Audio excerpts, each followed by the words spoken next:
Guernsey TV shows are ITV News, Island at War, Enemy at the Door, and Channel Islands BBC. Okay, so not much happens on Guernsey, but you found something that happens on Guernsey.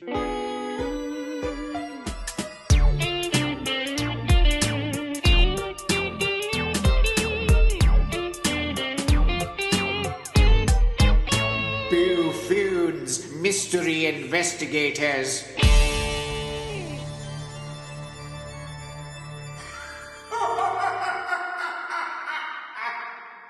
Welcome to the Boo Foons Mystery Investigators. I'm Dan. And I'm Steve. And today, after the success of our Jersey episode, where, thank you for the few comments that we did have about things in Jersey, we're going to move from one Channel Island to another. And today, we're going to go to Guernsey. When you say success of the Jersey episode, how can you qualify success of a Jersey episode? People listen to it. A couple of people commented about it on social media. That's very kind of them. At least our marker for success is doable. We can hit that. A couple of people listening to it. Yep. Yeah. People listened to it, and we got a couple of likes and a comment on social media. But wasn't the main comments about their favourite episodes of Bergerac? Well, that's what you asked for. Interesting. Nobody actually picked up on that, so maybe they didn't get far enough into the episode that was listening to actually pick up on that bit. I think there's just nobody who listens to our podcast even knows what Bergerac is.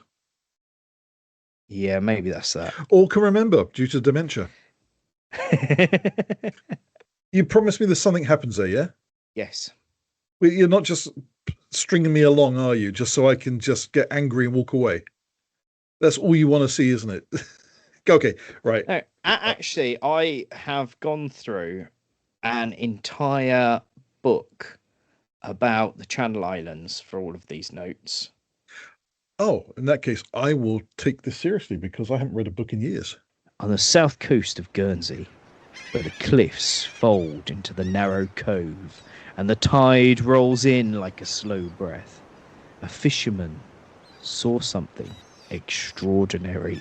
6 mermaids were seen. Well, it says disporting, but I don't know what that means. I think it means humping. Does it humping fishermen? Yeah, I was going to say, this is a direct quote from the book that I had. Disporting, amuse or divert oneself in a light, lively or frolicsome manner. Oh, I was almost right. So you're amusing yourself. So basically, they're fiddling with themselves. 6 mermaids were seen disporting themselves on the sands in Petit. The fisherman described them as half woman, half fish, beautiful, shimmering, playful. He hurried down the beach to get a closer look, but as he approached, the mermaids turned, startled, and slipped into the sea, vanishing beneath the waves. No tales concerning them appear to have been preserved amongst the people. Just like Jersey, Guernsey has mermaids. No mermaid stories, only sightings, glimpsing, and a few ghosts and things. If I remember rightly, there were no mermaids in Jersey. Yeah? There were no mermaids in Jersey. There was one mention of one mermaid by From one a drunk fisherman. Sailor. Yeah, one drunk fisherman, that's it. And that was it. Yeah. And Guernsey's the same. So that story that I've just said there is pretty much the only mermaid story from Guernsey. Yeah. Some holiday-making, frolicking mermaids. Guernsey does have fairies, devils, witches, ghosts, and an entire underground kingdom beneath the island. When we did the Jersey episode, we were talking about the fairies being sort of around and just chilling with fairies. Moving churches, didn't they? Yeah, moving churches. Well, Guernsey... That's quite a big job for a little fairy. The fairies on Guernsey actually live in the island. In it, not on it, but in it, yeah? Not on it, in the island, under the island. Okay. Yeah, they live underground, wombling free. Apparently, underneath St. Saviour's Church on Guernsey, there is a network of fairy dug tunnels used to connect a variety of fairy sites across the island. And that is where they come out. They actually come out under St. Saviour's Church. So is it just like the entrance to it under the church, or is this is it a huge church that covers half the island and it's a big underground place? It's Underground one city. of the entrances. Okay, so okay. But they know. Okay. So apparently St. Saviour's Church is basically like the crossroads of the four main entrances. Okay. So the tunnels meet under the church, and there is a way in and out under the church, apparently. So there's the Great Cromlech at Lery. That is one entrance. Yeah. A coastal cave between Cobo and Vaison. Tortival and Saints Bay in St. Martin are the four locations of the tunnels. And the tunnels apparently meet under St. Saviour's Church. Now, one of the records that I found, apparently, if you go into... So I don't know how this bloke knows what's in the tunnels, but apparently he does. Within the tunnels, you will find stone tables, fairy feasts, underground halls, hidden chambers, and secret routes all over the island. I don't believe him. I think he's lying. Is there like a tour guide for this? I mean, can we go on tours? Well, I was thinking, do you like get on at St. Saviour's Church? It goes, the train now approaching St. Saviour's Church is the Northern Line service to Saints Bay. Calling at, is it like that? Is it like the Underground show? And we're sure this is not like the German underground base that was there, that was dug up by the Nazis, and they've just like rebranded it. Well, this is written before the war. But maybe the Nazis used it to build their underground network underneath the island. Oh, well, we know they did like that stuff, didn't they? Yeah, when they were occupying during the war. Because apparently there is an underground hospital on the island. Apparently it's considered the most claustrophobic and haunted spot on the island. Are there any photographs of the tunnels? Are there any photographs of the tunnels, Dan? I want photographic or video evidence. That's it. Well, the coastal cave between Cobo and Vaison, which is Le Creux de Fée, is a tunnel. How far does it go? It's a deep cave. And its full name is Le Creux et Fée Passage Tomb, which is dated between 3000 to 2500 BC. So it's a man-made cave. Neolithic chamber tomb. The fairies are actually invaders. Where they come from? England. So fairies for that as well now. Yeah. So English fairies invaded, seeking Guernsey maidens as wives. A young Guernsey girl was out fishing when she sees some fairies. A multitude of little men dressed in green and armed with bows and arrows. The fairies demanded wives. The Guernsey men refused. A battle erupts. The road where the fighting took place is now called La Rouge Rue, which means the Red Road, because, as legend said, it ran with blood of the Guernsey men. The fairies won. Only 2 human men survive. A man and a boy that was hiding in an oven. The fairies took the women of Guernsey as wives and repopulated the island. Eventually, they are recalled to the kingdom of the invisible beings, which is underground, leaving the half-fairy children behind. The Guernsey population were descendants of that little race of beings, which is why, right, and this is according to the document, right? This isn't me saying this. Of course, it's not. I would never accuse you of this. Which is why the people of Guernsey are shorter than purebred natives. So apparently people in Guernsey are shorter because they're from fairy stock. The fairies went there. They repopulated the island after killing all the men. They made short people. Yep. The misconception that people from the Channel Islands are shorter than average is linked to the whole French thing. You know, like how history says that Napoleon was short because it was a British thing of propaganda. It was British propaganda against Napoleon and the French. Napoleon's short. Hitler's only got one ball. Yeah. But basically, it's that. So basically, when the Channel Islands were French, it was a whole thing of they're French, so they're short. Yeah. Now we get to some celebrities of Guernsey. Le Grand Colin and Le Petit Colin. So the big Colin and the little Colin. These are two fairies. Oh, fairies? Two fairies. Okay. Number two fairies. And they're the stars of Guernsey folklore. They're tricksters, mischief makers. Little Colin. Sometimes helpers and sometimes heartbreakers. Yeah, Le Grand Colin and Le Petit Colin. The big Colin and the little Colin. Yeah, it's basically the French version of the two Ronnies. Yeah, that's it. Big Colin, little Colin. Welcome to our Channel Island. Do, do, do, do, do.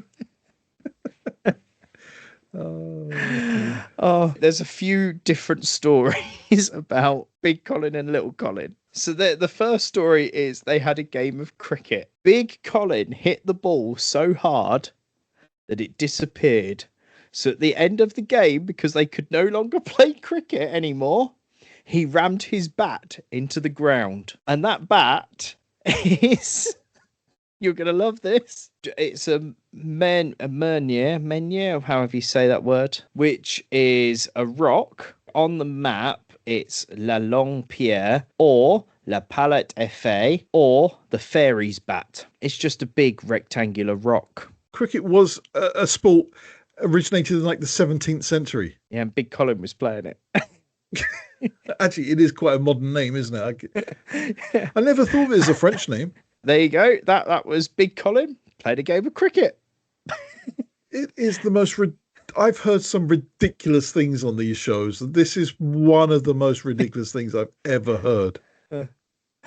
Well, we've got the baking story.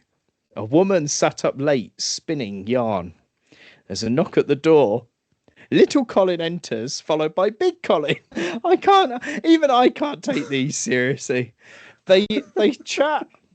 The fairies then bake bread, and they leave her a loaf of bread in thanks. Then there was an angry song that her husband sang when he saw them in the kitchen baking the bread. There's flax on the distaff, but nothing is spun. Tonight there's a beard. T'other night there was none. And that's the moment. Do you know what, though? Big and Little Colin vanished. Do you know what, though? It's just to think of this was an era where if somebody was sleeping around, the angry husband would just sing to them rather than attacking them. Yep. Or chasing them out through, somebody having to run naked down the street because they've been chased after by an angry husband with a cricket bat. But obviously they had no more cricket bats left because it was bedded in the ground. He just sang a song to them, yeah? Because why is this not a cartoon series? This really needs to be the adventures of Big Colin and Little Colin. There's got to be more. Tell me more. We could do a whole episode on Big Colin and Little Colin. Well, there's one more story about Big Colin and Little Colin. Little Colin was raised by a human woman named as Liza Bow. He grew up small, delicate, and strange, and he works for a minister. And that's how he grew up. So he then becomes friends with Big Colin, and hooray, we're friends. And then one day, the minister hears a voice at a stone. Big Colin is dead. Small Colin hears the news and leaves immediately, returning to the fairy world alone. Liza Bow dies of grief. Yeah, that's the start and the end That's of them. it. Yeah. That's Okay. it. So the main thing that they were known for was the whole going into people's houses at night, making bread, and then leaving the fresh loaf of bread and taking their own bread away from them.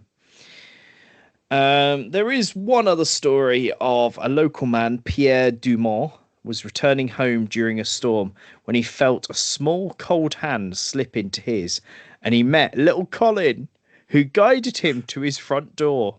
A voice from the air then called out to tell little Colin that Big Colin was dead. Little Colin dropped Pierre's hand and shouted that he would inherit Big Colin's treasure, and then ran off to the underworld.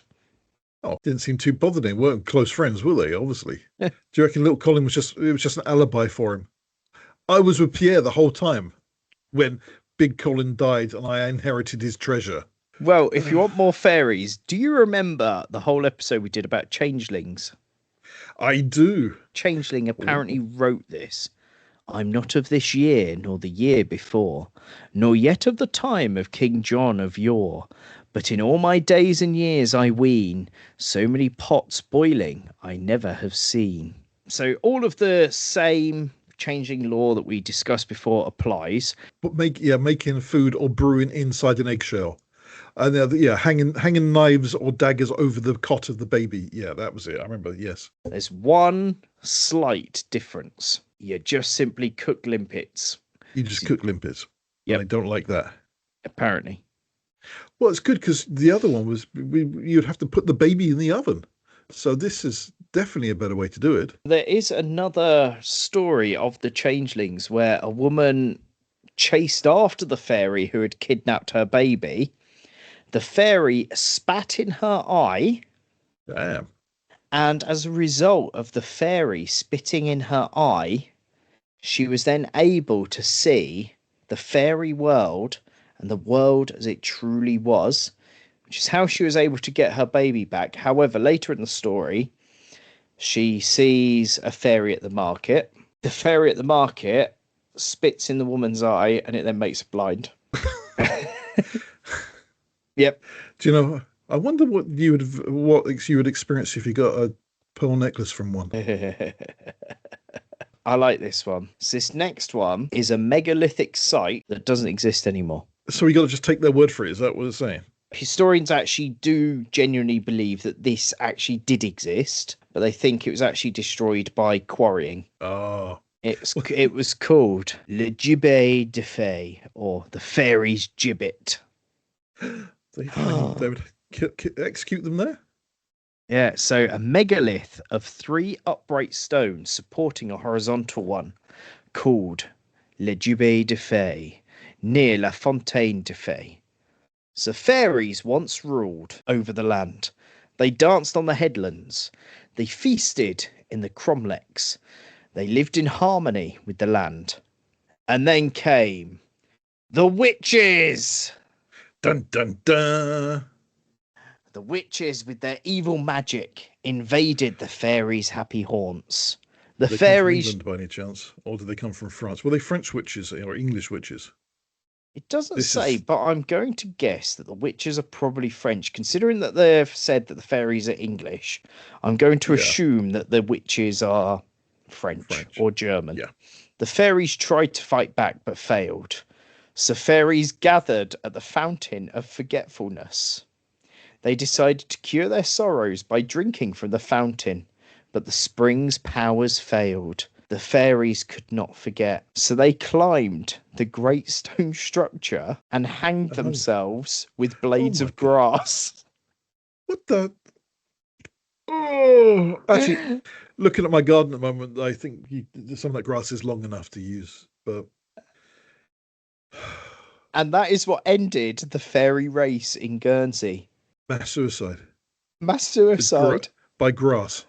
By grass, using a stone structure that doesn't exist anymore.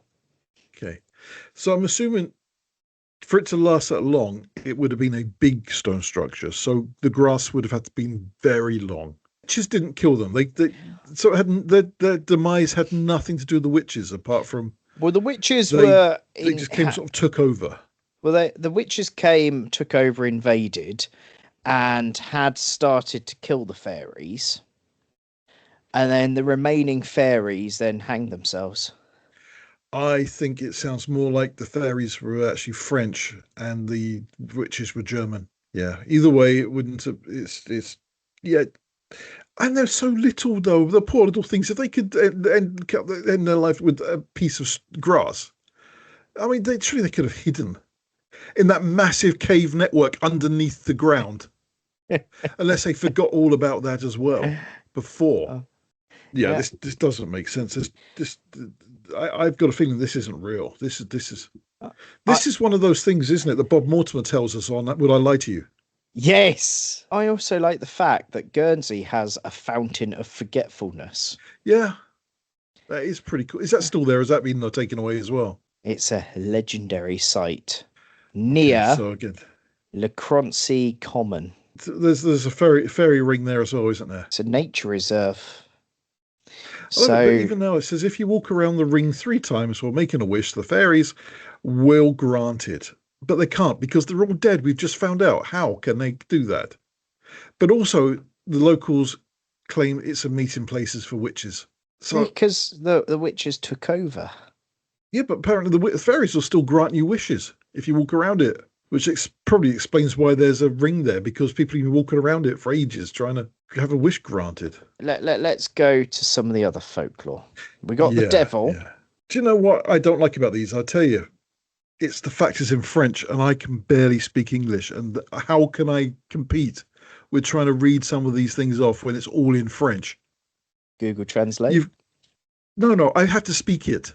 So, Yeah, okay, so there's the devil or just a devil? The devil. The devil has left footprints, been stones thrown across parishes which were blamed on the devil. The devil has tried to tempt people into doing things, so temptations, and has had territorial battles. Isn't that all the devil actually, the only thing he ever does is just tempt people? Basically, every story that you've ever had about a devil, there's similar ones across Guernsey. Yeah, just tempting people to do things. Like ring the doorbell, run away. Go on, ring the doorbell, run away. I tempted you. I'll give you a Mars bar. His footprints have been found in coastal rocks. No. There's a story about a schoolboy who accidentally summoned the devil. To spare the boy, the head teacher challenged the devil to throw dried peas over a half door using a 3-pronged fork before sunset. Unable to finish this task, the devil threw the door off its hinges, which landed on a thorn bush. The bush and its leaves have reportedly remained withered ever since. Duke Richard of Normandy was roaming Guernsey when he crossed paths with the devil. It is said that the physical evidence of their encounters can still be found across the island, with strange rock imprints believed to be the devil's footprints. The devil, and all he does is leave footprints and tries to tempt people into, and occasionally might knock a door off its hinges. He doesn't sound that dangerous, really. Werewolf or a shape-shifting demon, said to roam the rugged cliffs and coastline, particularly around L'Erie. It's capable of transforming into a beast or a human, sometimes bringing ill fortune or acting as a devil. According to local tradition, if you hear Lavarou rolling his cart across the rocks and cliffs, it is an omen of impending death for a prominent person. That's the werewolf, apparently. Which is more of a shapeshifter than a werewolf. What I love about these, right, is it's a devil. It's a demon. It'll roll a cart and you might hear it rolling, and then you got to be, somebody might die. Oh, it's like, how can you think, right? This place was occupied during the war by Nazis, and the scariest thing they can come out with is the devil who knocks a door off its hinges after you don't throw peas over the top of a door. It makes you think that sort of oldie times wasn't so bad after all, if that's the worst they could come up with. Yeah. If that's the, just imagine them all going to those 4 churches on Guernsey. Oh, we must be saved from the devil because we might have to throw peas over a door. Jesus, save us from the devil. The inconvenience of having to pick up our vegetables or screw a door back on its hinges. Well, in Go on, what's next? Guernsey, What's next? there There's gotta be more. are. Well, we've got ghosts. Yay! So, Castle Cornet. Apparently it's the most haunted site. It's the most haunted place in Guernsey. Okay, I'm glad you added that. I was going to say where. Yeah. Just the most haunted place. So Castle Cornet is apparently the most haunted place in Guernsey. There's Rosemary, which is a grey lady. Yay. So she is associated as apparently she was murdered in the Victorian era. Visitors of the castle have reported the sensation of being followed closely or having someone brush past them on the old stone staircases, especially when they do candlelit tours. I mean, ghost hunts. When they do ghost hunts, people, yeah. Well, paranormal investigators have said that they have reported encounters with spirits of children and a witch who is said to haunt the older sections of the fortress and have been known to move things around. There's reports of a soldier who stands guard and watches over certain rooms within the fortress. On December 29th, 1672, a lightning strike detonated the gunpowder magazine. The blast destroyed the governor's living quarters, killing his wife, his mother, and several others. This disaster is frequently linked to ghostly cries, disembodied voices across the castle, and shadowy apparitions in the lower areas of the castle. That's quite interesting. I like that's an accident, yeah? Yeah. He was okay. He survived, but his wife and children didn't, and he went on to live a happy life with mermaids. 6 mermaids he found at the. Why would the gunpowder be stored in his living quarters anyway? Underneath, it was in there, so it was nearby. How can lightning go through the building, through his living quarters, into the gunpowder you would store beneath your living quarters? I don't know. That's what it says here. It's a bad bit of design for a start. If it's real, yeah. Just having to store some under the wife's bed. In Fort Fouquet's Valley, there is, in December, a tall headless figure is said to haunt the valley every evening during the winter months. There was a house called Les Moraines, where a woman who lived there died after giving birth to 2 sons. She had time to make her husband to promise not to remarry. Her husband failed to keep the promise, and shortly after his second marriage, his first wife came home post-mortem. She was seen by the children's nanny, and the sound of her silk dress heard along the corridors. The family locked up the drawing room as it was the ghost's favourite place to manifest. Eventually, the rector of the parish banished the ghost to a cupboard, which was then boarded up, although sometimes the former wife could be heard behind the planks. But the thing is, that building isn't there anymore, and there's no reportings of that happening in that house. So where is she now? Yes, so she just escaped. Or did she? Maybe that cupboard is locked up in a different building somewhere else. Maybe there's a vault somewhere. Maybe. On the Mont de Val Road, apparently there is a slowly walking funeral procession where none of the ghosts have a head. So they're all headless ghosts. They're carrying a coffin, walking along the road. Without the heads on? Without heads. Was there a history of decapitations in Guernsey?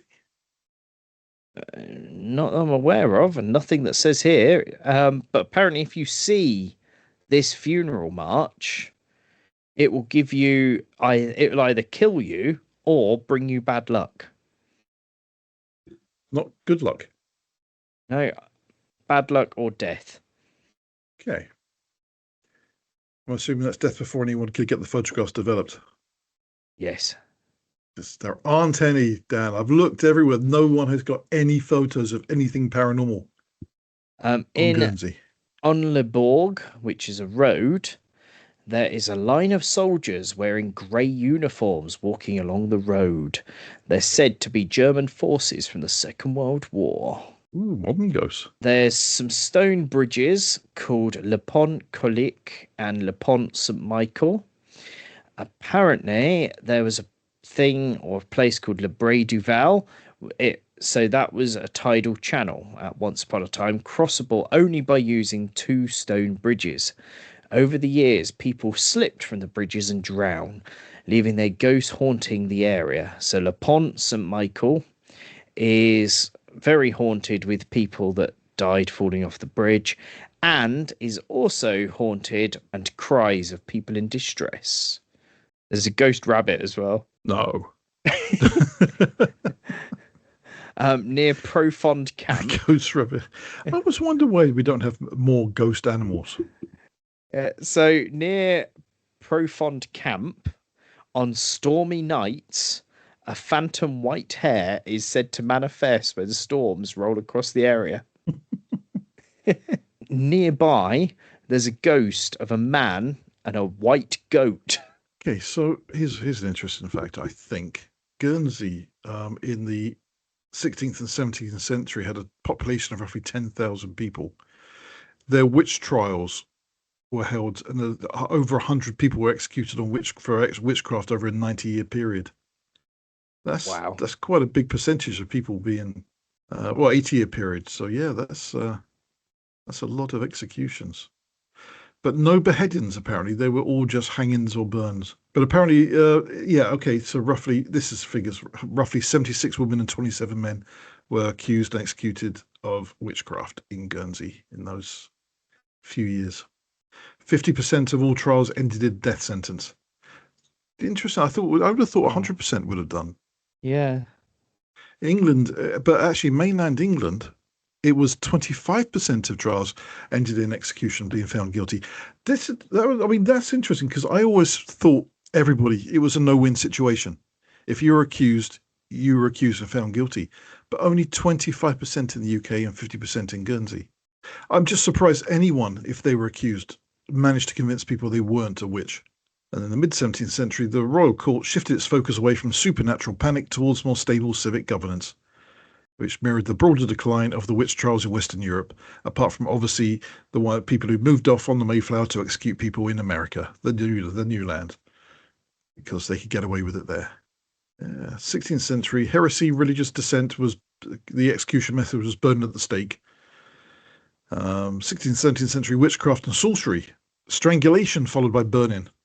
And the 14th and 19th century, murder, piracy, and other felons were publicly hung on the gallows. And they had there was a beach site, so they were hung at the beach, so they got to see the sea. Interestingly, and read in this what you will, on Guernsey there is a place called Fort Grey. Fort Grey is a shipwreck museum, and funnily enough, there's been a few stories of ghosts from the shipwrecks. Would you like to know the interesting thing about this all these ghost stories of the shipwrecks around Guernsey? They seem to only be reported by the Shipwreck Museum, and only seem to have started when the Shipwreck Museum started doing ghost tours a few years ago. And I can't find anything before them having these ghost tours and ghost events. And of course, did this happen before or after COVID? Like most of them, so after COVID. Yeah, funny that, isn't it? It'd be interesting to see statistically how many more places became haunted when businesses had to recoup some of that money that they lost during COVID. Well, I don't know if I've said it on the podcast or whether I've just said it to you. I know I've definitely said it to you, but I don't know if I said it on the podcast. But it's a bit like Great Yarmouth, where there were all these ghost stories across Great Yarmouth. And then post COVID, the Edwardian House Museum suddenly starts hosting ghost evenings where you can get locked in the museum and that overnight. And all of the ghost stories that were across Great Yarmouth, apparently, they all now happen. All those ghosts now live in the Edwardian house, apparently. You know, you said is this going episode? I'm gonna roll my eye. I have been rolling my eyes the whole time during this one. Is this folklore is fascinating though, just to think how these stories came about, and how come they're not grander stories. There's some of them are just like so minor, just like a story of one thing happening. So it's almost like one person got drunk, made it up, and it's just stuck. And it's such a good story, but people haven't embellished it. They haven't moved. Well, I hope if they have embellished it, that's really sad embellishment. But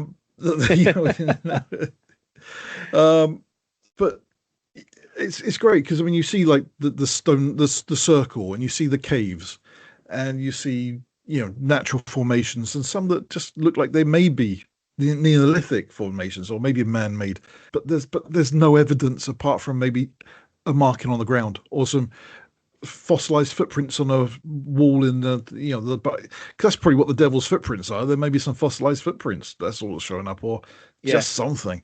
Whereas ghosts, people seem to be now far more fascinated in the possibility of ghosts than they are supernatural. Folklore stuff. Folklore seems to have disappeared and been replaced by ghost stories, and ghost stories are sort of being replaced by aliens at the moment and UFOs. That doesn't. For there to be a world where everything lives in together it's a much more interesting world, but they do seem to be pushed aside because it's just daft. Well, these stories, Dan, are just daft.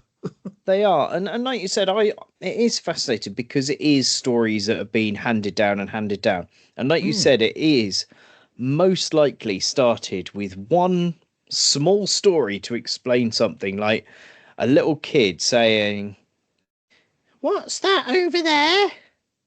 Yeah. And then somebody that doesn't know what they're talking about then goes, or doesn't actually know what it is.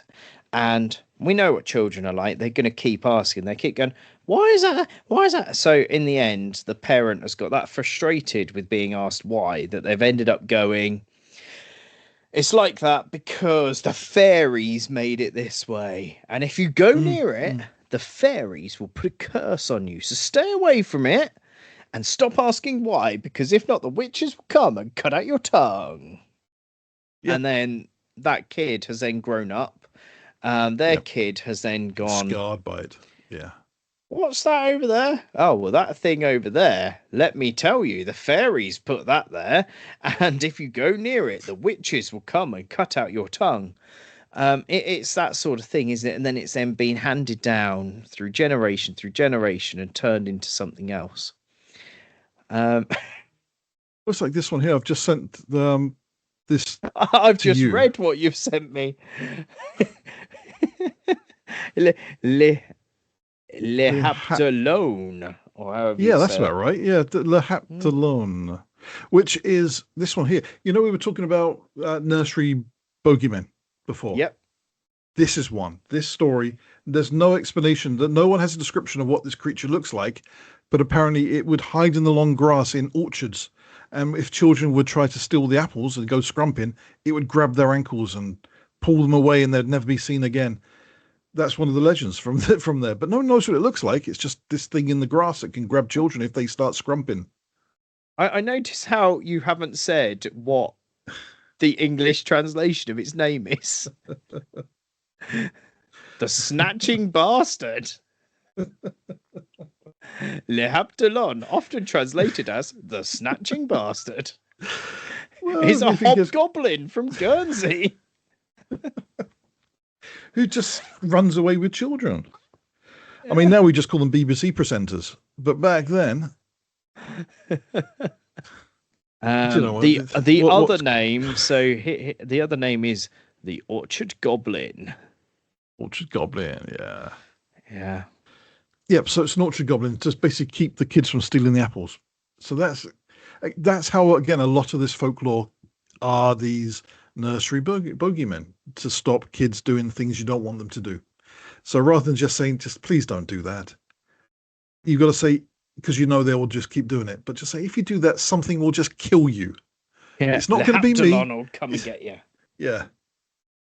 Uncle Haptalon will be out. Yeah. But I think, it does seem to be a lot of these are just excuses. I mean, I just love the way that, the foreign fairies arrived. They were foreigners because it was such a lovely place, but they came from fairyland. Also, like Jersey, the fairies there were just a little bit mischievous of moving a church, or just happen to chill and be a little bit mischievous. Yeah. Guernsey fairies just a little bit rapey and then kill themselves. And killed all the men first. Don't forget about that. Yeah, killed every man, then got rapey, and then killed themselves. But they were beautiful people. Yeah. And there was a gateway, right? If there was a gateway to fairyland, why did they not go back into that gateway to fairy? Why did they end up deciding to hang themselves from Neolithic rocks? Which aren't there anymore. That aren't there anymore. Yeah. But Guernsey does have its own black dog legend, because I know you're fascinated by monstrous black dogs. Again, it's another one. If anybody sees the huge black dog that's, reported, then it will be a messenger delivering a warning of death to someone close. Usual thing. Usual yawn. Every time you see something weird, okay, someone's going to die. I think it was just because this was an era that just people just died all the time. Yeah. Oh, it's a huge respect. No, it wasn't. It was next door spaniel. But Uncle Pervy died. Yeah, he died because we hung him by a rock. Because he was molesting mermaids. Le Chien de Boule. The spectral dog is said to wander the cliffs and rural lanes. If you see the dog, it's an ill omen, which is a warning of an impending storm or foretelling death. So it's either a storm or death. Yep, there's another storm or death. It's in Guernsey. There's a storm like every weekend. It's like Devon. Okay, how about La Biche, the giant spectral nanny goat? I haven't seen this one. Which was said to haunt a particular corner of La Rue de Grons, at St. Martin's Parish. Local belief was so strong that section of road became as basically the corner of the goat. Yes, so La Biche. So there was a spectral goat. Doesn't say what, if you saw it, doesn't say what would happen. They just named the corner of the road. The goat. So this is one you didn't do. Okay. Spirit guardians. They got guardians there as well. The buried treasure. The accounts say that if they found the buried treasure that had been the giant spectral conger eel with flaming red eyes would materialize in the hole. It would coil itself around the burial jars, preventing them from being removed. Islanders thought that such treasure was enchanted. As soon as it was found, it would then change into an empty limpet shell. Limpets again. There was obviously a lot of limpets in Guernsey. Yep, so if you find buried treasure in Guernsey, you're going to be attacked by a ghost of a conger eel with flaming red eyes, who will then change the treasure into just shells. I'm going to see if magic mushrooms grow on Guernsey. That could explain a lot here. Well, on that note, I think it's time to say farewell to Guernsey. And if you're a fairy, please don't go and look at blades of grass and consider horrible things. Do reach out to somebody that's you can talk to. Yes, magic mushrooms do grow in Guernsey. Oh, there we go. Yes, they have a lot of hallucinogenic mushrooms. And if you happen to live in Guernsey, give us a shout. Send us some pictures of the cave network of anything unusual, or just tell us your best recipe for magic mushroom soup.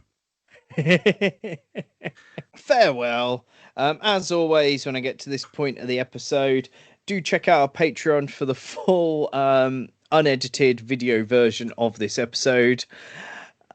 You get to see loads of eye rolling from Steve.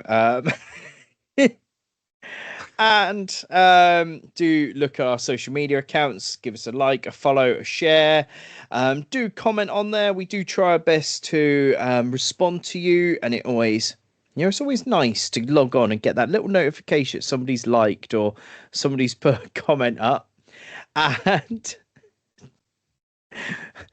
if you're watching the video version, you'll know why I'm laughing right now. So there you go. If you want an incentive to look at Patreon, you can figure out why I'm giggling right now by looking at the video version of this.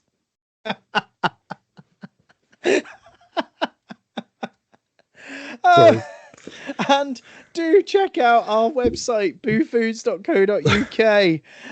On there, you can find lots of additional information, which will be linked to this episode, as well as a link to our Discord channel where you can join and chat to us. So thank you for being here this week. Join us again Saturday for another silly episode of Boo Foons Off the Case. Come back next Wednesday for another mystery or something of the unknown. Thank you and goodbye. Bye.